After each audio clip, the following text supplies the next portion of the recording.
Frères et sœurs, j'espère que vous avez passé une excellente journée. Alors, comme je l'avais dit dans la vidéo précédente, aujourd'hui nous allons toucher le thème pourquoi est-ce que les chrétiens parlent de Jésus comme leur Seigneur? Pourquoi ne tout simplement pas parler de Jésus comme un prophète, comme un autre? Je m'adresse spécialement à nos amis les musulmans, à tous mes frères et musulmans qui me regardent.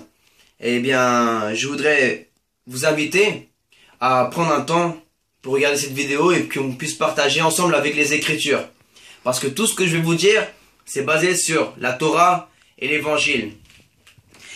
Il faut savoir que il faut toujours partir à l'origine. Il faut savoir que les Africains, les Latinos, les Arabes, les Européens, les Asiatiques, en gros, tous les peuples de la terre, nous sommes païens à la base. Nous sommes tous des peuples païens. Le seul qui était considéré comme le peuple de Dieu était le peuple d'Israël, qui était le Dieu d'Abraham, le Dieu d'Isaac et le Dieu de Jacob. Voilà comment Dieu s'est présenté à Moïse, à Moussa. Alors, nous allons faire une analyse autant que neutre. On va se dire qu'on est neutre et qu'on veut connaître le véritable Dieu. Il faut savoir qu'on va retourner en arrière, des milliers d'années en arrière, avant la venue de Mohammed, paix soit sur lui, et avant la venue de Jésus-Christ. Il n'y avait pas encore le Messie qui était là. Mais nous avons déjà un livre appelé la Torah. Et dans cette Torah, il y a des prophéties sur le libérateur du monde. Celui qui va venir sauver l'humanité. Et les Écritures disent que c'est Dieu lui-même qui va venir sauver l'humanité. Parce que, simplement, le salut peut venir de Dieu et de personne d'autre. Alors, je vais vous citer des prophéties qui sont dans la Torah. La dernière vidéo, je vous ai dit, maintenant, un musulman, toi en tant que musulman, tu peux lire la Bible en toute tranquillité. Maintenant que dans ton Coran, tu as vu, dans le sourate de Maïda, au chapitre 5, verset 46, je t'avais dit que, il est dit que Dieu avait envoyé l'évangile avec Jésus-Christ. Tu vois? Et dans quelques versets derrière, il me semble que c'est le verset 44, il est dit que il avait aussi donné la Torah. Alors je vais citer ici des versets qui sont dans la Torah, des prophéties sur le Messie que nous devions suivre. Tous les peuples de la terre, nous devons suivre le Messie et non pas un ou des prophètes. Alors, dans Michée, chapitre 5, verset 1, il est dit, « Et toi, Bethléem, Ephrata, toi qui es petite parmi les milliers de Juda, de toi sortira pour moi celui qui dominera sur Israël et dont l'origine remonte au loin passé, au jour d'éternité. » Il est dit, « Et toi, Bethléem. » Nous appelons toujours Jésus de Nazareth. Mais Jésus n'est pas né à Nazareth. Jésus a grandi à Nazareth. Il est né à Bethléem. Voilà déjà le lieu de naissance du Messie. Dans le livre d'Ésaïe, un prophète qui est que le peuple d'Israël a dans leur livre, il est, au chapitre 7, verset 14, il est dit, « C'est pourquoi le Seigneur lui-même vous donnera un signe. Voici que la jeune fille est enceinte, elle enfantera un fils et lui donnera le nom d'Emmanuel. » Jésus a été appelé Emmanuel. Emmanuel qui signifie « Dieu est avec nous ». Maintenant, vous voyez que déjà il y a plusieurs prophéties qui s'accomplissent en Jésus-Christ. Je vais en prendre une autre. Dans Zacharie, au chapitre 11, verset 12, il est dit, « Je leur dis, si vous le trouvez bon, donnez-moi mon salaire. Sinon, ne le faites pas. » Ils posèrent pour mon salaire 30 pièces d'argent. Saviez-vous que Judas avait trahi Jésus pour 30 pièces d'argent? Voilà des prophéties que Jésus a accomplies. Il y en a beaucoup d'autres. Mais je voudrais vous lire les principales. Je vais aller à une des plus grandes prophéties qui a été donnée par Dieu à travers le prophète Ésaïe, qui est très connu. Et toutes ces prophéties que je vous donne, ils s'appellent les prophéties du Messie qui devait souffrir. Ceci sont les prophéties du Messie qui devait souffrir. Et après celle-là, je vais vous montrer les prophéties du Messie souverain. Comme le Coran l'atteste, Isa va revenir à la fin des temps. Jésus lui-même, lorsqu'il était sur terre, il l'a dit qu'il allait revenir à la fin des temps.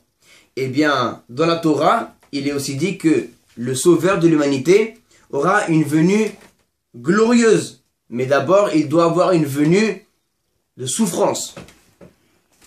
Dans Ésaïe chapitre 53, verset 3, il est dit « Méprisé et délaissé par les hommes, homme de douleur et habitué à la souffrance. Il était pareil à celui face auquel on détourne la tête. Nous l'avons méprisé, nous n'avons fait aucun cas de lui. Pourtant, ce sont nos souffrances qu'il a portées, c'est de nos douleurs qu'il s'est chargé. Et nous l'avons considéré comme puni, frappé par Dieu et humilié.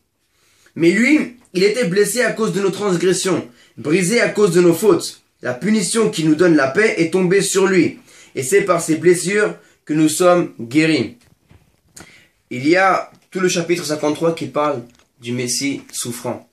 Et je pense que toi, frère musulman, si tu es honnête, si tu es sincère avec toi-même, tu sais très bien que tu as pu voir que ces prophéties ne parlent pas de Mohammed, paix soit sur lui.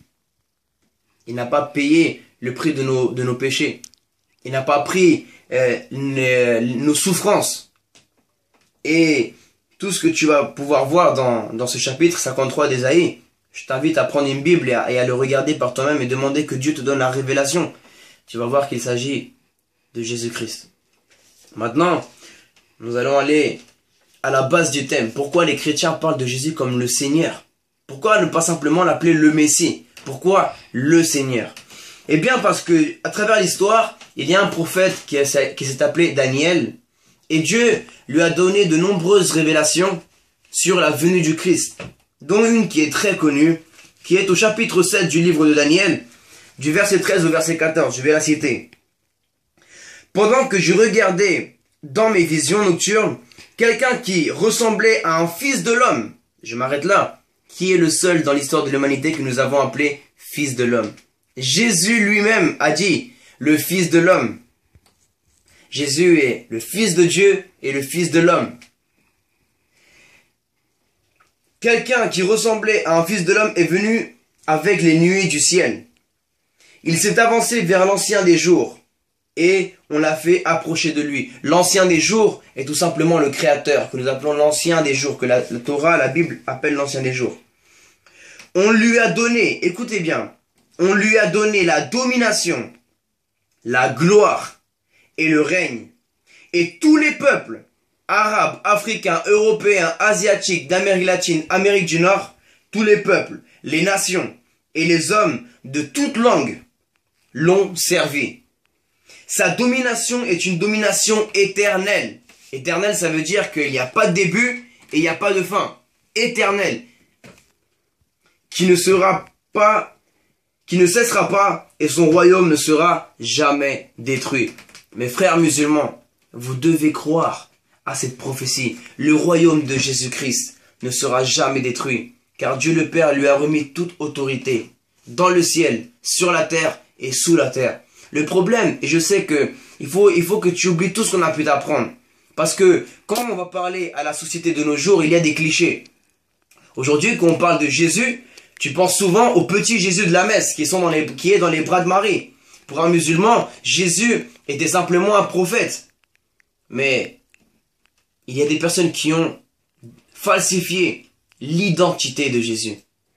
Jésus est la parole vivante de Dieu. Il est le Seigneur, il est le Sauveur. Et il n'est pas petit. Il est le roi des rois. Il est le Seigneur des seigneurs. Et je ne te le dis pas par moi-même. Je ne suis pas un philosophe, je ne suis pas quelqu'un qui te raconte des légendes. Je te le parle avec la parole de Dieu. Et dans ton Coran, il est dit que tu dois suivre aussi la Torah. Parce que maintenant, je vais te dire quelque chose de très important. Le Coran, selon l'islam, est arrivé en 3e. C'est la 3e révélation. Il enseigne que Mohammed, paix soit sur lui, est le dernier des prophètes. Et que le Coran est le 3e livre, le 2e livre est l'évangile, et le 1er livre est la Torah. Mais, si tu es logique, tu dois commencer par la Torah. Si tu es un vrai musulman, commence donc par le premier. Le Coran te le dit dans la sourate de Maïda, au chapitre 5, verset 46, qu'il a envoyé l'évangile en 2e lieu pour attester ce que Jésus avait dit. Maintenant, commence par la Torah. Toi qui es musulman, la Torah vient de Dieu, mon frère. Tu dois lire la Torah, tu dois lire les prophéties. Et tu dois suivre le Messie. Maintenant, pour terminer, il y a un passage de l'évangile qui est très puissant, que j'aime beaucoup, qui explique qui est Jésus. Parce que si tu as parlé avec des chrétiens, tu as pu voir que les chrétiens t'ont souvent dit Jésus est Dieu comme ça. Mais moi, je vais t'expliquer avec la parole de Dieu. Il est dit dans la première lettre des Corinthiens, au chapitre 15, verset 22, « Et comme tous meurent en Adam, de même aussi, tous revivront en Christ. Mais chacun a son propre rang. Christ en premier. Puis ceux qui appartiennent à Christ lors de son retour. » Je te spécifie, toi, tu ne dois pas t'appeler chrétien, ni catholique, ni juif, ni musulman. Tu dois t'appeler enfant de Dieu, et seulement à travers de Jésus-Christ. Ensuite viendra la fin, quand il remettra le royaume à celui qui est Dieu le Père, après avoir anéanti toute domination, toute autorité et toute puissance. En effet, il faut qu'il règne jusqu'à ce qu'il ait mis tous ses ennemis sous ses pieds. Le dernier ennemi qui sera anéanti, c'est la mort. Dieu, en effet, a tout mis sous ses pieds. Mais lorsque Dieu dit que tout lui a été soumis, il est évident que c'est à l'exception de celui qui lui a soumis toutes choses. Lorsque tout lui aura été soumis, alors le Fils, Jésus-Christ, lui-même se soumettra à celui qui lui a soumis toutes choses, afin que Dieu soit tout en tous. Jésus est Dieu le Fils, et le Créateur est Dieu le Père, et le Saint-Esprit. C'est pour ça que tu entends des chrétiens qui disent au nom du Père, du Fils et du Saint-Esprit. Mais ce n'est pas une trinité. Mon frère musulman, écoute quelque chose. Tu sais très bien que Dieu a envoyé les prophètes. Et là, il s'est révélé à travers des prophètes. Mais lorsque Dieu s'est révélé de lui-même à l'humanité en Jésus-Christ, personne ne l'a cru. Toi qui es musulman, tu dis que Dieu est tout-puissant. Mais tu ne crois pas que Jésus peut venir dans un homme et rester sur son trône à la fois. Tu dis que Dieu est omniprésent. Mais tu ne crois pas que Dieu peut être sur son trône et à la fois sur terre, en Jésus-Christ. Médite sur cela. Je te parle avec respect, humilité et amour, mon frère musulman. Remets en question ta croyance. Et regarde les origines de l'islam, les origines du Coran. Est-ce que Mohammed a été, paix soit sur lui, annoncé dans les Écritures? On te l'a dit, mais est-ce que tu l'as vu? Est-ce que tu as vu en hébreu? La Torah est en hébreu. Est-ce que tu as vu que Jésus a annoncé le prophète?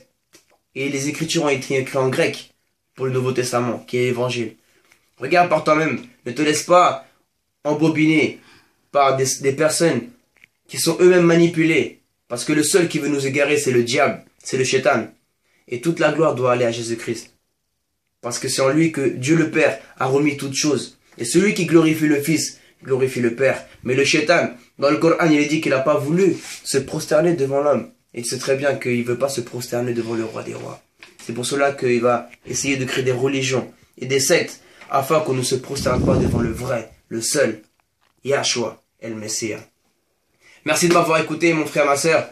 Passe une excellente soirée. Si ton frère c'est Maïas, je te souhaite toutes les bénédictions que Dieu le Père pourra t'offrir. Et que surtout que ce voile, je déclare au nom puissant de Yahshua, que le voile qui t'aveugle est brisé au nom de Jésus. Et que maintenant la lumière de l'évangile peut resplendir dans ton cœur. Amen. Sois béni.